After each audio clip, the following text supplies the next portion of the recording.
O.H. Skinner joins me on the program with a new report taking a look at one portion of Lawfare that we haven't talked about before. He is with Alliance for Consumers. This is, how does this work? This is the government sues companies or stakeholders sue companies and then shop for judges to get settlements that result in the change in policy. I mean, what's going on? And I can't hear him, Brandon. I don't know why. Why don't you pipe him into my ears? I'm not. There he is. Are you there, Mr. Skinner? Oh, I'm here. I was saying that thanks for having me on. You've nailed it. I mean, what you basically have is the left knows that they've learned all these lessons from suing President Trump, and they figured out that they can go to court. Now, you're right. Sometimes it's a government official. Sometimes it's just woke trial lawyers or a woke city government. And what they'll do is they'll come in and they'll use every lawsuit available. You know, our joke, to your point about every corner of American society, our line here at Alliance for Consumers is if you're doing anything that doesn't match a progressive lifestyle, they've got a lawsuit for that, right? So they'll sue over plastic straws. They'll sue over guns. They'll sue over cars. They'll sue companies and say that the company can settle the case for just a mere $300 million of commitments to a new DEI director at the company, right? So what they're doing with all of these lawsuits is trying to lock in their policy gains because, they can't win every state and they can't win every state legislature and they certainly aren't winning the presidency. And so they're going to court, right? They're going to court to get their policy goals and to make it so that you can't buy the things you want to buy and that companies have to do the things that liberals want them to do. How are they getting standing to sue? How does some, fake NGO that the trial lawyers create, how do they even have standing to sue over something like DEI? Well, so with some of these, you and I'll both agree that they shouldn't have standing to sue. But the worst part is that they'll take a situation where somebody is alleging that there were hiring problems at the company, and they'll hijack the case. And instead of getting money for people who might have been hurt, they'll turn around and say that the company doesn't have to pay anybody. They have to pay the trial lawyers. They don't have to pay anybody who is potentially a victim. But all they need to do is commit hundreds of millions of dollars to DEI or set up a new DEI directorship, right? So sometimes they're just creating cases out of thin air, like these climate change cases, right? You and I both agree that those are crazy. But then other times they'll take a case and they'll just hijack it. And instead of helping anybody who is allegedly harmed in the case, they'll turn it into a vehicle for social change, right? See. And that's like a double whammy. Yeah, that's how they're getting standing. Yeah. So you're basically saying standing's irrelevant because sometimes it doesn't even get to that declaration. And another time they'll just take existing cases and glom onto it. So if it's an employment discrimination case, they'll glom onto it and then that becomes the vehicle upon which they're making their claims. Hey, we'll go away. It's extortion. We'll go away, but you've got to commit to DEI. We'll go away, but you've got to commit to net zero. Yes, and you get it exactly. You will go away, but you got to pay us money that will feed back into politics at 99% because we're woke trial lawyers for Democrats. And you got to pay a bunch of money to the things that we want. And you understand this. What they're demanding goes far beyond any statute, goes far beyond any violation in the case. They're basically trying to get people to do things that no law says they have to do, right? And it's that sense of, well, we'll go away if you pay us some money, the trial lawyers. And then you do all this stuff that's not actually what the law says. It goes way beyond what the law says. But, then we'll be comfortable. We'll be comfortable that you're on the right page, right? Wow. That's the real problem. This takes to a whole new... Go ahead. It takes it to a whole new level, right? And we have this big report about Lawfare in America because the most important thing to understand is this is the only pony they have to ride in most of the country right now, right? Is they're going to start doing this in more and more states because they're stopping parts of the president's agenda, and they've learned that if they then turn that around, whether it's climate change cases, DEI cases, they can create the world they want in their mind through these lawsuits, and we have to wake up to it. So the settlement, so we're not even talking about maybe even judges ordering consent decrees. We're just talking about settlements, right? You don't even need a judge shop in some of these cases. So what we basically do in our report, which is, stopthelawfare.com is where you find it. But the basic punchline is that we talk about how in the past they got all these settlements over DEI. But right now, the energy companies have not settled. And so all the climate change cases, all the car cases, all the plastic bottle cases, those they're trying to get judgment, because if they can't make a company bend the knee, then they're going to try to pummel them into the ground. So they're looking for both.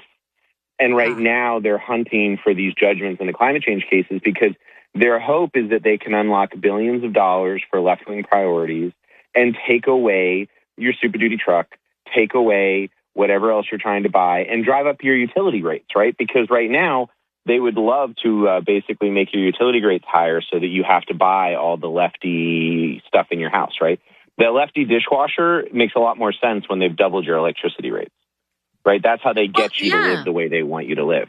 Oddly, though, and I just saw this, people have seen massive, in fact, in Wisconsin, We Energies in Wisconsin, people were seeing 40% increases, 50% increases in their utility bill, a couple $100 a month in their utility bill, after they've already invested in all of the lefty appliances, right? After they bought the high efficiency HVAC system, after they bought the whole premise of this stuff is to eventually make you stop having it, right? You get that. So they bring a lawsuit. They impose all these. They get like carbon tax through a lawsuit. That's one of the things they brag about. They raise your utility rates. They convince you to buy the more efficient dishwasher, the more efficient HVAC system. Then they keep jacking your utility rates, and eventually they just look at you, Nikki, and they say, "Oh, it's a terrible shame that you just can't afford air conditioning." That's just the worst shame ever, because, the world can't sustain everybody having air conditioning, right? It's the classic socialism, right? Of like, now you're not allowed to have it because the whole world can't have it. And so, they basically just try to create a world where the rates go up. You have to buy the thing that they want you to buy. The rates keep going up. Terrible shame you can't afford it. Or this, you can't afford to fix it because they've made it so it's so expensive to fix an air conditioning system that you have to literally buy a new one now, right? What's the real story there? They kind of want it to be too expensive for you to buy the new one, if we're being honest. Yes, they do. So and you give several examples, by the way, in a piece that I have linked up from foxnews.com. So, forgive me for not going into specific examples. I think that'll just distract us a little bit here. So I love the air. You can't have air conditioning. That's the warmth of collectivism. In July in Wisconsin, the warmth of collectivism is you in a flop sweat in your house, not being able to cool off. So how do you stop something like this? It seems obvious this is a scam. Why aren't courts just saying, no, this is obvious? First off, how is it that judges can even impose policy? How can anybody impose policy that is beyond the law? Second, why is this, does it take like an order, like an act of God to stop it? Well, so the real problem here is that people got really comfortable. The president's done a great job with the support of longtime conservatives to get a federal court system that doesn't do this crazy stuff, right? So the next most important thing is everyone needs to pay attention to their state Supreme Courts. You and I have talked about this. Your state's front and center for that.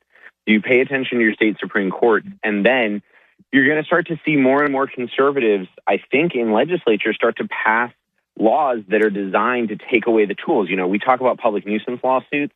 That's one of the biggest things that the left uses. It's one of their favorite weapons. You're going to start to see more conservative states take that on. You're going to start to see states limit what cities and counties can do, because we all know that those are often the most crazy wackadoo places. Yes. And you're just going to start to see a bigger attention to what's going wrong in the court system.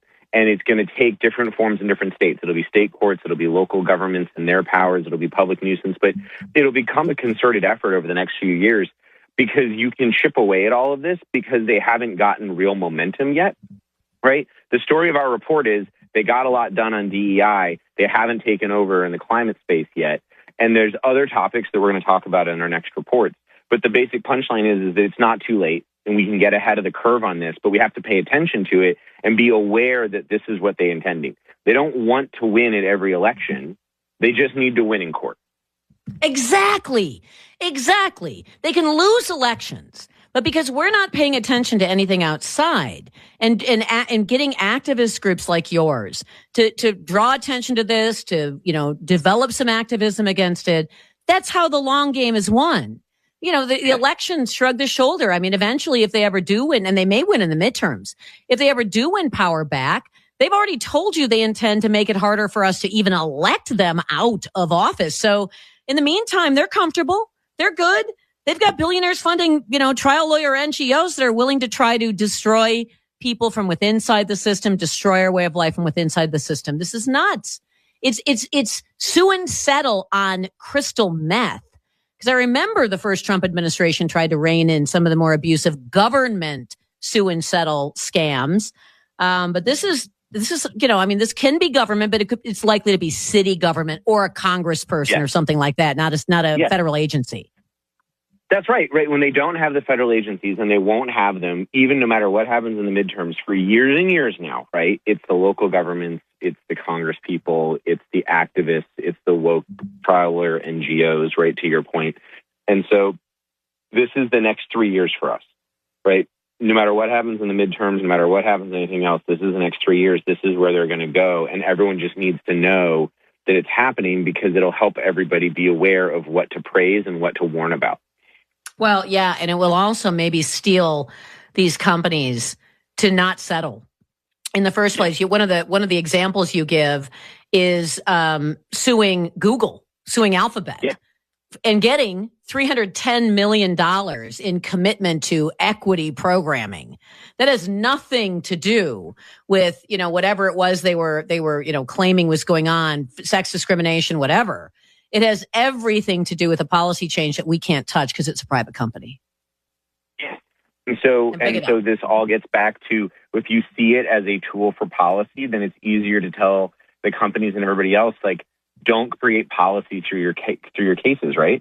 Don't create policy through these things. And that's where, the Trump administration is doing a good job helping. But you've nailed it. You understand it. I'm not shocked. And you understand that the future is going to be much worse for everyday people if these things win. I want people to check out foxnews.com. It should still be there on the front page, but if it's not, I've linked this up to my social media today. The piece that was published on the Alliance for Consumers report on what is being euphemistically called strategic litigation. But it's nothing more than just the new iteration of woke lawfare.